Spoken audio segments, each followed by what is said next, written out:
আসসালামু আলাইকুম ভিউয়ার্স। আশা করি সকলে ভালো আছেন। তো আপনারা অনেকেই জানতে চাইছেন আসলে দুবাইয়ের বর্তমান ভিসার আপডেট কি? কোনো আপডেট আছে কিনা? বা অনেকেই বলছিল যে দুবাই ঈদের পরে ভিসা খুলবে। তো খুলছে কিনা? এই প্রশ্নগুলো আসলে অনেকেই করতেছেন। তো অ্যাকচুয়ালি ভাই এখন পর্যন্ত দুবাইয়ের কোনো ভিসা খোলে নাই বা খোলার সম্ভাবনা দেখা যাচ্ছে না। কারণ দুবাইতে এখন প্রচুর পরিমাণ চেকিং চলতেছে বিভিন্ন রকমভাবে সব জায়গায় যে লেবার ক্যাম্প এরিয়া আছে এগুলোর মধ্যে চেকিং চলতেছে। হয়তো শোনা যাচ্ছে বা একটা আশা করা যাচ্ছে যে আপনার এই চেকিং শেষ হওয়ার পরে যারা অবৈধ আছে বা যারা বৈধ আছে অবৈধ কাজে জড়িত আছে তাদেরকেও ধরতেছে। তো এই চেকিংটা শেষ হওয়ার পরে হয়তো যেকোনো সময় ভিসা খোলার একটা সম্ভাবনা আছে। তো সেই পর্যন্ত আপনারা কারো সাথে টাকা পয়সা লেনদেন না করে একটু ধৈর্য ধরে অপেক্ষা করুন। যেকোনো সময় হয়তো ভিসা খুলতে পারে।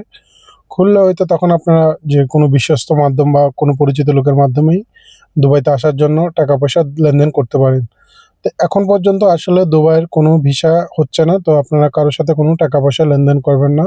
Thank you.